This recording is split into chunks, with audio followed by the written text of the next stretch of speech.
this is basically just gonna be like a vlog video. I'm pretty sure it's either, I don't know if I'm gonna say it's gonna be a vlog or rambling. I don't know how to classify this video. I'm gonna say it's a vlog because it's just basically what's been happening in my life the last like 2 days, right? Okay, so basically, so first off, I had to get a new phone, right? We'll get into why. Look what I got. I got the iPhone 8. Looks fabulous. It's amazing. Okay, looks cool, right? Okay, so I'll tell you why I had to get that, and I had to go from this. Yes, I know, it is pretty old and ridiculous, which is the S5, and I upgraded from the S5 to the S8, because I had to, because, we got scammed, and our at&t account got hacked, because we have at&t. They literally scammed our account, right, and they took it, and they took my number, and they transferred that SIMS card to another phone, and, like, wiped the data off this S5, not wiped the data, but this S5 can never have SD card in it, a SIMS card in it again, because of what they did to it. Like, you literally cannot activate this phone anymore because it'll just rehack it because they have the information from this phone. Like, you literally use it without a SIMS card, so you can't activate it. So it's basically worthless, right? So, let me tell you how all this happened. Yay! It's Friday the 13th today, but it should have been Friday the 13th, like, this whole week. That's how bad my luck has been. Well, I guess it was good in the end because I got a new iPhone, but then after that, we'll just get into it. Okay, so basically, a couple days ago, Mama got a phone call. Today's at&t, and she gave them information, and she wasn't supposed to, because at&t never calls you, but she got scammed, right? So, no big deal, it happens to everyone, right? She got scammed, they didn't get her bank account, thank God, or anything like that, just her at&t account, because apparently they suck at scamming people, but they did that, right? So, they reactivated her phones, because at&t caught it pretty quick after they realized what was going on. They cut it, and they terminated our thing for our safety, right?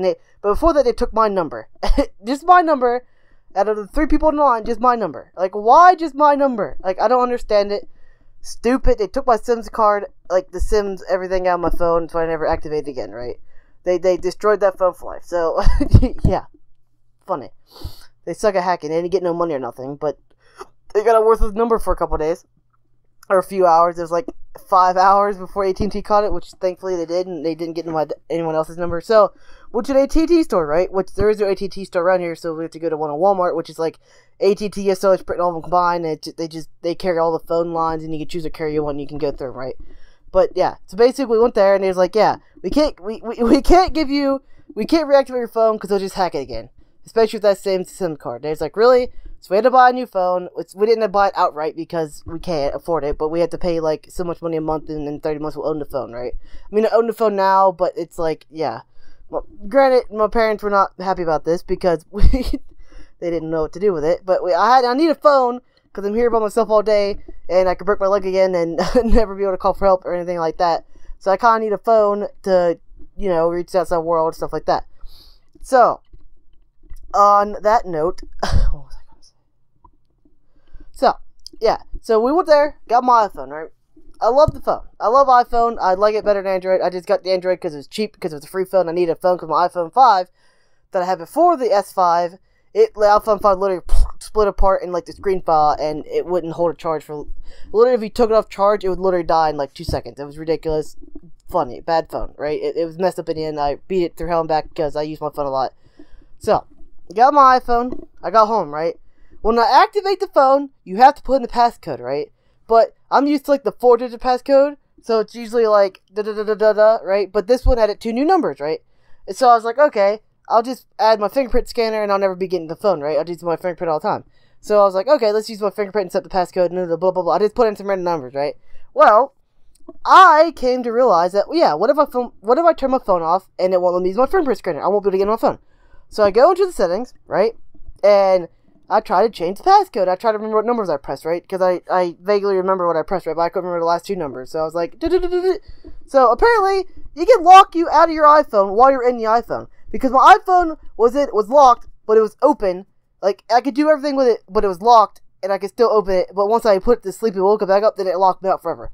So I tried it like 9 times. It locked for an hour, right? And then I had to figure out, there's like no way you could do it without factory resetting your phone. I literally just finished moving everything over. If I would have been a little bit smarter, I could have easily hooked up my iPhone to my computer, backed it up, then restarted it, put in a passcode I can remember, and move everything back over to it, and it'd be done in like an hour, right? But my dumbass I shouldn't say that because copy monetization is gonna happen now. But I was like, yeah, I could just put in my password. I remember. I didn't know you could actually lock your phone when you're in your phone. So I was like, it ain't gonna happen. But it did. So I had to factory reset my phone. Right. So, and after that, like, cause I never connected to my computer yet, right? And this is a brand new computer, so it didn't even have iTunes on. So I had to it couldn't even trust the computer, so it couldn't even like communicate with the computer, right? So I had to put it in recovery mode, and I had to authenticate the iTunes first on my computer because that's the thing. I didn't know you had to do that anymore. And it was like, okay. And then before I did that, I tried to use the iCloud. You could actually erase your phone from iCloud. Like the Find My iPhone site, and you can actually erase it from there, right? But to do that, you have to put in your security questions, which I haven't used Apple in like 5 years, or 3 years at the most, right? 3 years, I haven't used my Apple account for nothing. 3 years, right? And I actually had to reactivate my Apple account because they actually closed it for my safety because I haven't used it for so long. So it's like, we're going to close it, right? So that happened. And then, so basically, they asked me 2 security questions, right? And I cannot remember what it was. If I could remember that, I wouldn't have all this trouble, right?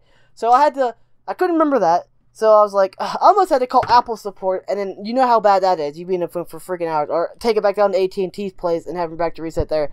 But I finally figured out 3 o'clock in the morning, and then I had to put everything back on the phone. So I just had a messed up day or two. And also, I bought an Autobox case, but it was like the one that has like the screen protector. Now I hate screen protectors to begin with because I can't touch it right. You're like and the screen protector didn't fit right? And it was like, it'd like tap it real hard, and it kept yelling at me. He's like, stop tapping me so hard. And it's like, it wouldn't tap half the time, so I was like, eh. So I'm going to go without a case, which is probably going to break my phone because it's glass back. But I've actually seen some iPhone drop tests, and they're actually pretty durable for the iPhone 8. I mean, it's all glass, and the smudges on this phone is unreal. Like, I've been using it for like a day, and the smudges are ridiculous. Like, every time I touch my phone, there's smudges on the back, the front, everywhere, because it has a back glass, and it's just ridiculous. So I'm here. Remember, like, comment, subscribe, and the peace!